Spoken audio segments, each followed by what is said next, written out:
Sekreto ng mga senior na kaya pa ring mag-travel kahit 80 plus. Magandang araw po mga ka-senior. Narito na naman ang inyong ka-senior health tips. Gabay natin para sa mas malakas na katawan, mas malinaw na isipan, at mas masayang pamumuhay. Kahit tayo ay nasa ating golden years. Mga ka-senior, napapansin niyo ba na may mga senior na kahit 70, 80 o higit pa ay kaya pa ring mag-travel, nakakapaglakad, nakakaakyat, nakakapunta sa iba't ibang lugar, at tila hindi agad napapagod. Samantalang ang iba naman ay hirap na kahit sa simpleng lakad lamang. Ano ang pinagkaiba? May sikreto ba sila? Ang sagot, oo. At ang maganda pa, ang mga sikreto na ito ay hindi komplikado. Ito ay mga simpleng gawin na ginagawa nila araw-araw na unti-unting nagpapalakas ng kanilang katawan at isipan. Unang sikreto, hindi sila tumitigil sa paggalaw. Mga ka-senior, ang katawan na laging ginagamit ay nananatiling malakas. Ang mga senior na kayang mag-travel ay hindi sanay sa palaging nakaupo. Kahit nasa bahay, sila ay gumagalaw, naglilinis, naglalakad, o gumagawa ng simpleng gawain. Hindi kailangang mabigat na exercise. Ang mahalaga ay tuloy-tuloy ang galaw. Ikalawang sikreto, pinapanatili nilang malakas ang kanilang mga binti. Ang paglalakad sa biyahe ay hindi biro. Kaya ang mga senior na aktibo pa rin ay inaalagaan ang kanilang tuhod at binti. Simple lang, regular na paglalakad, pag-unat at paggalaw. Ikatlong sikreto, maingat sila sa pagkain. Hindi sila sobrang higpit, pero alam nila ang tama. Mas pinipili nila ang pagkain na nagbibigay lakas, gulay, prutas, at sapat na protina. Hindi sobra sa alat, hindi sobra sa mantika. Dahil alam nila, ang kinakain ngayon ang magdidikta ng lakas bukas. Ikaapat na sikreto, umiinom sila ng sapat na tubig. Sa paglalakbay, mahalaga ang hydration, pero nagsisimula ito sa araw-araw na habit. Ang mga senior na malakas ay hindi hinahayaan na ma-dehydrate ang katawan. Ikalima, inaalagaan nila ang kanilang tulog. Ang katawan na kulang sa tulog ay madaling mapagod, pero ang may sapat na pahinga ay mas may energy sa paglalakbay. Kaya ang mga senior na ito ay may maayos na sleep routine.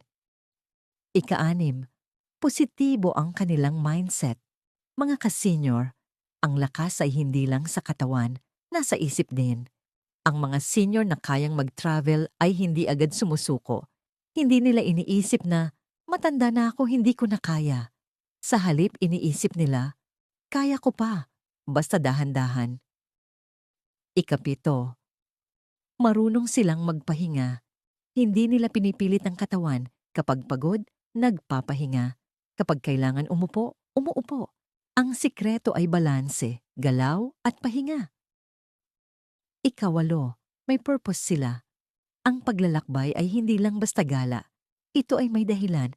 Makita ang pamilya, makaranas ng bago, o mag-enjoy sa buhay. Kapag may purpose, mas may lakas ang katawan at isip. Ikasiyam, hindi sila natatakot subukan ng bago. Kahit may edad na, bukas pa rin sila sa bagong karanasan. Ito ang nagpapasigla sa kanilang isipan at damdamin. Ikasampu, inaalagaan nila ang kanilang kalusugan. Regular na check-up, pakikinig sa katawan, at pag-iwas sa bisyo. Hindi nila hinihintay na lumala ang sakit bago kumilos. Mga ka-senior, tandaan ninyo ito. Ang kakayahang mag-travel kahit 80 plus ay hindi swerte. Ito ay bunga ng tamang gawi araw-araw. Hindi kailangang malayo agad ang biyahe. Magsimula sa malapit. Maglakad sa park, pumunta sa mall, o bumisita sa kaibigan. Unti-unti ninyong palakasin ang katawan hanggang maging handa sa mas mahabang lakaran. Ang paglalakbay ay hindi lang para sa kabataan. Ito ay para sa lahat, lalo na sa mga senior na gustong maranasan ang saya ng buhay. Sa bawat hakbang na ginagawa ninyo, pinapalakas ninyo ang inyong katawan. Sa bawat paglabas ninyo ng bahay, pinapalawak ninyo ang inyong mundo. Mga ka-senior, ang edad ay numero lamang. Ang tunay na sukatan ng lakas ay ang inyong gawi, disiplina, at pananaw sa buhay. Kaya kung gusto ninyo na manatiling aktibo at kayang mag-travel kahit tumanda pa, simulan ninyo ngayon. Isang hakbang bawat araw, isang tamang desisyon bawat pagkain, isang positibong pag-iisip bawat umaga. Kung nakatulong po ang video na ito, huwag kalimutang i-like, i-share, at mag-subscribe para sa mas marami pang ka-senior health tips. Muli, ito ang inyong ka-senior health tips. Nagpapaalala na ang aktibong buhay ay susi sa mas malakas, mas masaya, at mas makulay na golden years. Hanggang sa muli, ka-senior. Ingat po kayo lagi at God bless.